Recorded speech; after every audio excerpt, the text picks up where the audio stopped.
नमस्कार दोस्तों, स्वागत है आपका एक बार फिर आज के मेरे इस वीडियो में। देखो दोस्तों, अभी कुछ दिन पहले से मैंने अपडेट्स का वीडियो शुरू करा है। आप देख ही रहे होंगे उन वीडियोस को।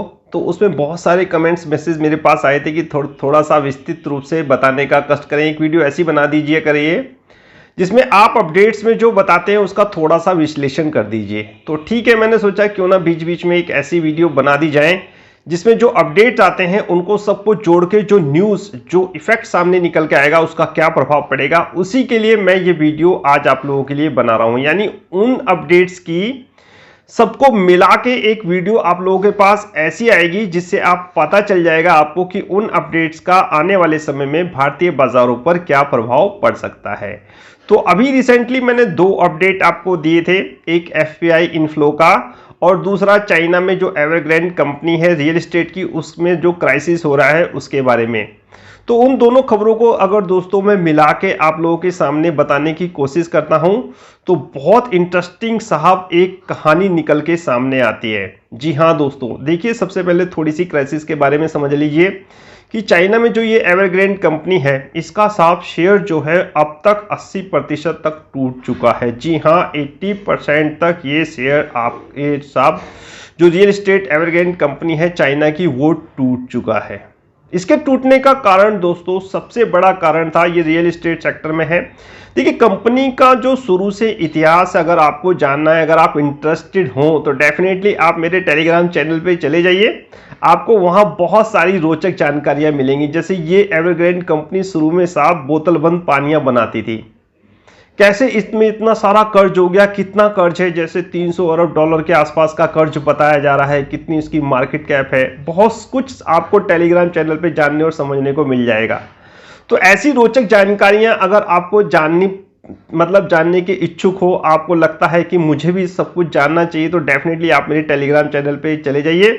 वीडियो बनाने से पहले मैं बहुत सारे पॉइंट्स वहां पर अपलोड कर देता हूं, यानी वीडियो रिलेटेड पॉइंट मैं टेलीग्राम चैनल पे अपलोड कर देता हूं। तो मैं आपको बता रहा था दोस्तों कि जो चाइना में एवरग्रैंड संकट उत्पन्न हुआ है, क्राइसिस उत्पन्न हुई है, इसका मेन कारण दोस्तों वहां पर कोरोना के कारण। आपने देखा होगा कि आप जब तक लिक्विडिटी लोगों के पास रही, उन्होंने बाजारों में दबा के पैसा लगाया।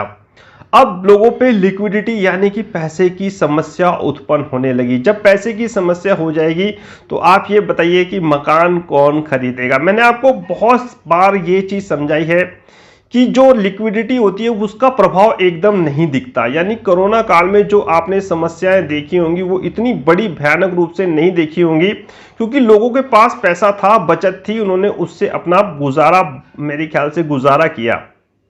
लेकिन धीरे धीरे दोस्तों लोगों के पास पैसा खत्म होता जा रहा है, नौकरियां उनकी है नहीं, काम धंधे लगभग ठप से हैं। तो इसी कारण अब जो आने वाला समय है वो साहब कैश क्राइसिस से जूझ सकती है हमारी अर्थव्यवस्था। अभी तक सब कुछ सामान्य है, अपने देश की बात नहीं कर रहा मैं कुछ जैसे ये एवरग्रैंड का क्राइसिस हुआ इसके बारे में बता रहा हूं। अब हमारे देश की इसकी कहानी बिल्कुल विपरीत हो सकती है। वो क्यों, वो आगे जैसे वीडियो बनेगा आप समझ जाएंगे। तो मैं आपसे कह रहा था दोस्तों कि जब तक लोगों पे पैसा था उन्होंने अपने आप को ठीक से मेंटेन करके रखा, वो पैसा इक्विटी मार्केट बाजार में भी लगा, लेकिन धीरे धीरे वो पैसा खत्म होने लगा। इस कारण दोस्तों डिमांड जो थी वो कम होने लगी। अब आप ही बताइए, जब लोगों पे पैसा नहीं होगा वो घर कैसे खरीदेंगे। और यही कारण था एवरग्रैंड के बैठने का। यानी कि जब चाइना में डिमांड कम हुई घरों की, फ्लैट की, तो इस चाइना कंपनी के सामने साहब बहुत बड़ा कैश का संकट उत्पन्न हो गया, क्योंकि इसने बहुत बड़ा कर्जा, रियल एस्टेट कंपनियां बहुत बड़ा कर्जा बैंकों से उठाती हैं जिसका ब्याज बहुत मोटा भारी भरकम होता है, वो देने में असमर्थ हो गई साहब एवरग्रैंड कंपनी। और बयान आए कि अब उन्होंने अपने हाथ खड़े कर दिए, सरकार से दुहाएं लगाने लगे, गुहार लगाने लगे कि सर हमें बचा लीजिए, ऐसा हो गया वैसा हो गया। क्योंकि डिमांड नहीं थी, पैसा बैंकों का इंटरेस्ट जो है वो बढ़ता जा रहा था। जब तक देखो फ्लैट बिकेंगे नहीं एवरग्रैंड के, तो कैसे वो अपना मूल और ब्याज बैंकों को चुकाएगी, जब डिमांड ही नहीं थी, फ्लैट मकान बिक ही नहीं रहे थे। तो ये एक मेन कारण था एवरग्रैंड का बैठने का।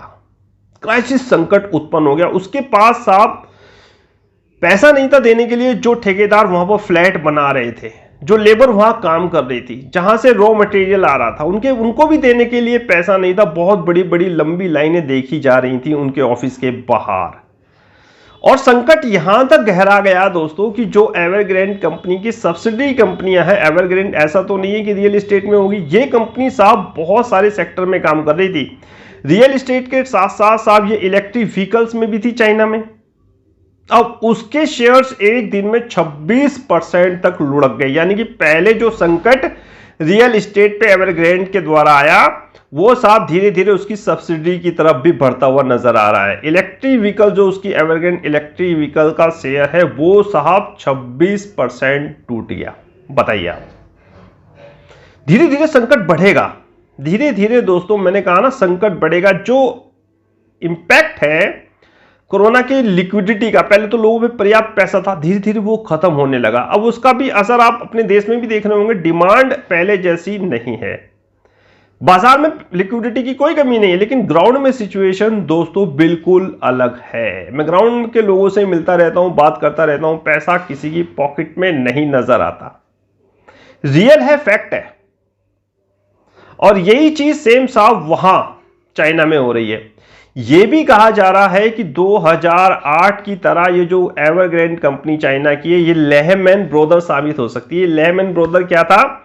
ये भी साहब एक रियल एस्टेट कंपनी थी, 2008 से पहले जबरदस्त तरीके से बूम कर रही थी। और 2008 में ऐसा बट्टा बिठा, जब डिमांड नहीं आई, फ्लैट नहीं बिके, ये साहब दिवालिया हो गई। अब ये कयास एवरग्रैंड कंपनी पर लगाए जा रहे हैं। इसीलिए बड़ी बड़ी जो एजेंसियां हैं, मूडी क्रिसिस, मेरे ख्याल से मूडीज है, और भी कुछ 2-4 एजेंसी हैं, उन्होंने इसको साहब डाउनग्रेड कर दिया।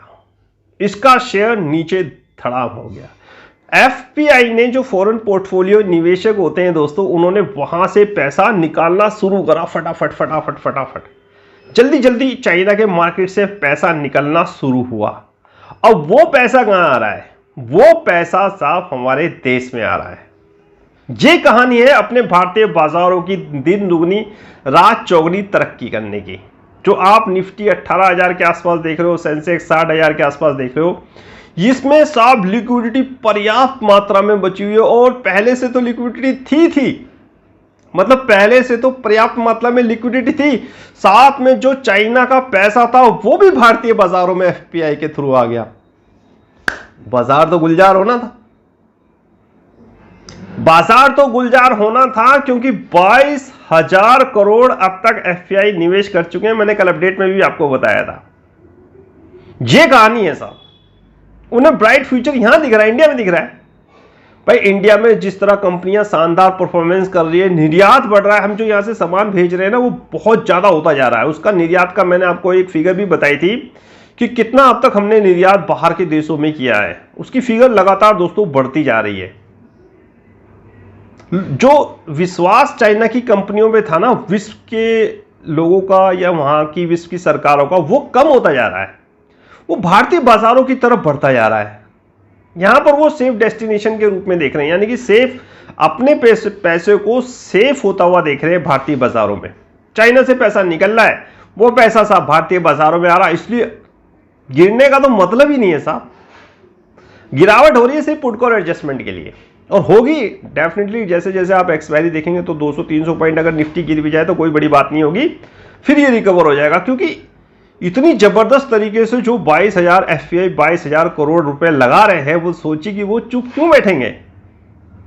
आप मुझे बताइए, चुप क्यों बैठेंगे? इस 22,000 करोड़ रुपए को बचाने के लिए वो तो और पैसा झोंक देंगे अपना। बहुत तरीके मैंने आपको एफपीआई के बता रखे हैं, किस तरह ये काम करते हैं, एफपीआई का क्या नजरिया होता है, एफआईआई का क्या नजरिया होता है, ये सारी चीजें दोस्तों मैंने बता रखी हैं।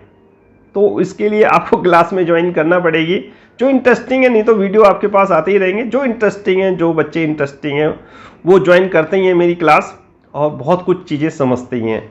तो मैं बता रहा था दोस्तों कि किस तरह चाइना में जो स्थिति उत्पन्न हुई है, उसका बेनिफिट हमारी इंडिया उठा सकती है। और यही कारण हो रहा है, पहले एफआईआई का इन्फ्लो आएगा, फिर सब बड़ा बड़ा इन्वेस्टमेंट आएगा, बड़ा बड़ा इन्वेस्टमेंट टेक्नोलॉजी में। अभी मेरे ख्याल से एक अपडेट और मैंने बताया था आपको, क्वाड के जो 4 देशों का समूह है, इन्होंने अभी क्या करा, टेक्नोलॉजी पे साहब जो चाइना की निर्भरता थी, हमारे जो अपना देश था ऑस्ट्रेलिया, जापान, अमेरिका, ये लोग चाइना की जो टेक्नोलॉजी यूज़ कर रहे थे, टेक्नोलॉजी प्रोडक्ट यूज़ कर रहे थे, हार्डवेयर कंपनी, यानी कि कुल मिला के कहने के बात है कि टेक्नोलॉजी में जितना भी प्रोडक्ट ये 4 कंट्रियाँ यूज़ करनी थी चाइना का, वो साहब इन्होंने बंद करने का फैसला लिया है। बंद नहीं तो कम से कम ज़रूर करेंगे।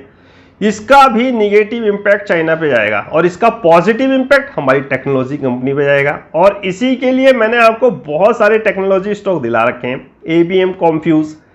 देखो, जो भी टेक्नोलॉजी रिलेटेड स्टॉक होगा ना, उसे होल्ड करके रखिएगा, चाहे वो हार्डवेयर हो, चाहे वो सॉफ्टवेयर हो, चाहे टेलीकॉम इक्विपमेंट हो, चाहे साहब इंटरनेट प्रोवाइडिंग कंपनी हो, सबका साहब एक पॉजिटिव इम्पैक्ट आप नजर आते हुए देखोगे, क्योंकि बहुत बड़ा फैसला है ये। तो दोस्तों, अभी तो मेरे ख्याल से FPI का ये निवेश हुआ है, फिर बड़े बड़े निवेश आएंगे। अभी तो पैसा आया है, बाद में बड़े बड़े निवेश आएंगे। भाई सेफ जगह ढूंढेंगे, वो चाइना से निकलने की कोशिश करेंगे। वो चाइना की सरकारें वैसे भी साहब आए दिन ना कुछ प्रतिबंध लगाती रहती हैं कंपनियों पे। अब वहां की क्राइसिस होते हुए देखने पे साहब वो अपना पैसा वहां से निकालेंगे डेफिनेटली। ये तो मेरे ख्याल से होना ही था भाई, होना ही था। ये तो पैसा तो निकलना ही था दोस्तों। और ये निकल के पैसा अगर हमारे भारतीय बाजारों में आएगा तो डेफिनेटली हमारे बाजार ऊपर जरूर जाएंगे। अभी 18,000 निफ्टी हुआ है, अब ये पता नहीं कि ये कहां चला जाए। इतना भारी भरकम FPI निवेश जब हमारे देश में आएगा तो बाजारों को तो गुलजार करेगा ही करेगा। तो ये एक वीडियो था दोस्तों, इसमें मैंने दोनों अपडेट का मिश्रण करके, यानी कि दोनों अपडेट्स को मिला के एक वीडियो बनाने की कोशिश करी है, ताकि आप समझ जाओ कि क्या कनेक्शन है चाइना की क्राइसिस का और साहब FPI इनफ्लो का भारत में आने का। समझ गए? नहीं समझे कोई बात नहीं, व्हाट्सएप कन्वर्सेशन आपके लिए खुला है। इंडिविजुअल आप मुझे अपना नंबर दीजिए, वॉइस मैसेज के द्वारा आपको आंसर मैं देने की कोशिश करूंगा। टेलीग्राम पे सब कुछ चलता रहेगा, स्पष्ट रूप से आपको समझ में आ जाएगा। आज्ञा दीजिए मुझे आज का वीडियो समाप्त करने की। मुलाकात होगी नेक्स्ट वीडियो में किसी नए टॉपिक के साथ। तब तक कीजिए इंतजार। फाइनली आपसे नमस्कार।